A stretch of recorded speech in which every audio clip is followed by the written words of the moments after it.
Alright guys, get ready with me with lesson 2 of Python for beginners, and we are just going to go straight into the lesson. So let's go. Hello there, you beautiful people, and welcome to this video where you're going to learn about an incredibly important tool that comes pre-packaged with Python called idle. In this lecture, I'm going to introduce you to what idle is, and I'll be showing you a few useful things that you can do with it. Be sure to follow along and try things out for maximum learning. But by the end of this lecture, you'll know what idle is, how to open it, and how it can help you when programming Python. So what's idle? Well, idle is basically the program that we're going to be using to write Python code. But more precisely, idle is Python's very own interactive developer environment, or IDE. And what's an IDE? Well, that's just a fancy word for a useful text editor that makes it easier to program in a certain programming language. So idle's Python's built-in IDE. And what we're going to use idle for is to run Python programs and write files known as Python scripts. Now don't worry if you don't know what they are, we're going to see plenty of them as we go through this lecture. But for now, let's just learn how to open idle. Alright, so if you're on Windows, just go to the Start menu and type idle in the search bar. There'll be a similar way to do this on Mac and Linux, so if you're on either of those, don't worry about it, it's pretty straightforward. Just click on the icon that pops up to open idle. If you see a window like this, then congratulations! You've successfully opened idle for the very first time. So let's have a quick look around. The most obvious thing that we see on here is this big box with some official looking text at the top. Now this box is what's known as the Python shell.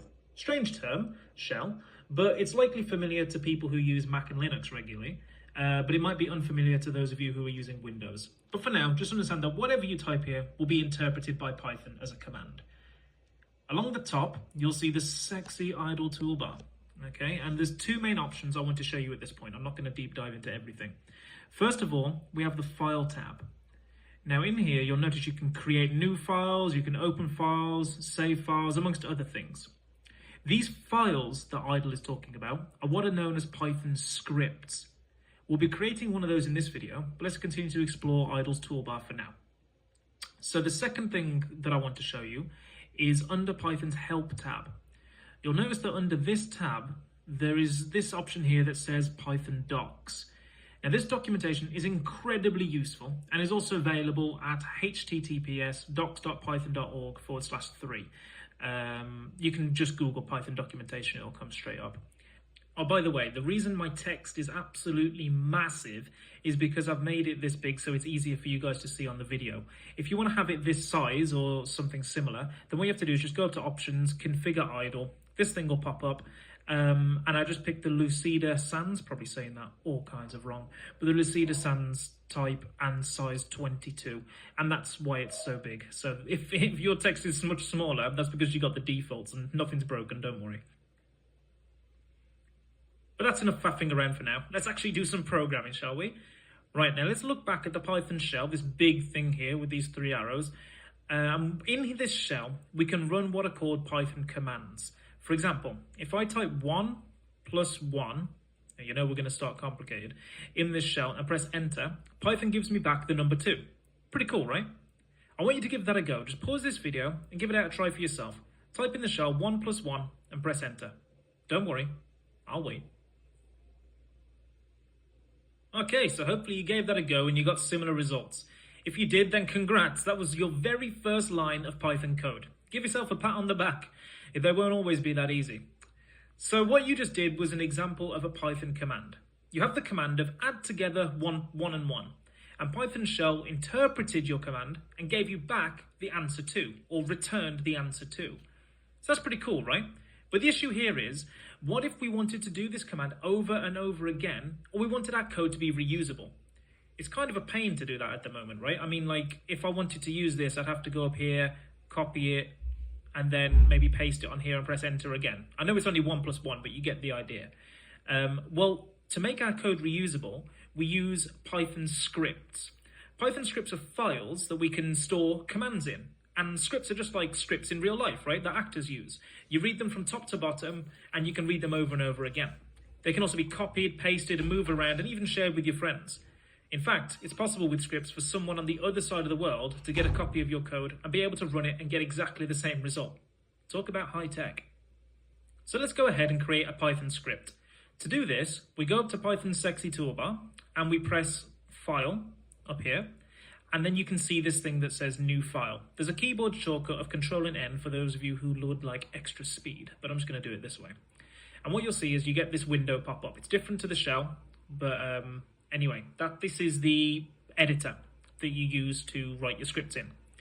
At the minute, you can see it doesn't have a name. So the first thing I'm going to do is I'm going to save it by going File and Save, or Control and S for a keyboard shortcut. So you press Save. Now I'm going to make a new directory or a new folder on my desktop. I'm going to call it Python Bible, which is where I'm going to store all our stuff. So Python Bible.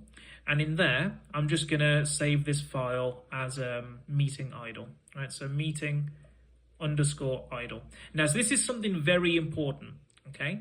Whenever you save a Python script, you must make sure that the file has the .py file extension. Otherwise, the Python just won't know how to run it, okay? Forgetting the .py file extension is a common mistake that beginners make. I mean, it's so easy to forget, right? And it causes all sorts of pillaging, destruction, and ruin. So don't let that happen to you. Whenever you create a new script, just make sure it has that py file extension. You have been warned, okay? So I'm just gonna put that right there. So now we have a beautiful, pure, angelic little script. And what you can see on the script toolbar panel, you can see this button here that says Run. If we click on that, you'll see a drop down, and down here it says Run Module with a keyboard shortcut of F5. What we can do is we can click that, and it's gonna run that script. You can see the way that it started here, but nothing happened. Well, that's great. There was nothing in the script, so we didn't expect anything to happen, really. But now the next bit is totally badass, okay? Watch this. If I just pop over back into the script, okay? Now what we can do is we can type 1 + 1, exclamation mark, 1 + 1 in here, and save that, okay? Now when I run it, well, nothing happens again. Well, this is another common mistake that can happen when using Python 3. In Python 3, when using scripts, we need to do something to actually print the answer on the screen. And for this, we use the print function, okay? So in here, instead of just typing 1 + 1, I can type print, open brackets, open parentheses here, and put 1 + 1 inside. And when I run that, save and run it, ta-da! We can see the number 2 pop up on the screen. That's sick, right? But the cool thing about this, the thing that's really cool, is the fact that I can go over here and I can run this as many times as I like, okay? And there's not copying and pasting, there's none of that, okay? It will just run the same thing over and over. But the good thing is as well, you don't just do one-line commands, okay? You can add more than one line. So on here, let's say if I did print, I don't know, 105 + 10, okay? And I save that. Now, when I run it, you can see the way that it first did the command we had before, and then it gave us 115. Well, what that means is it ran the first line to get 2, and then it ran the second line to get 115. So what you can see is happening is it's going from the top and it's going all the way down, okay? So you can make scripts as long as you want, and they will run from top to bottom, and they will run the same every single time. It's pretty neat, right? Now, if you've been following along, typing along, then congratulations! You've officially written your very first Python program. This could very well be a great moment to share on social media, get a few likes, get a few retweets, but either way, this is amazing. It was only a few moments ago that you'd actually installed Python, and now you're already set up and have ran your first Python program. Well done. Let's just have a quick recap to see how far you've come. So in this lecture, we introduce you to IDLE, Python's built-in interactive developer environment, or IDE. IDLE is the tool that we will be using to write Python scripts and Python code for the remainder of the course. We then had a quick tour around IDLE, its menus, and we jumped right in and started off typing some Python commands into the Python shell. Just a simple 1 + 1 command, right? Now that was all right, but we noticed it was a bit limiting. It was great for one-off things, but it's a bit of a hassle if you want to repeat things or share your code. So this is where we started using Python scripts.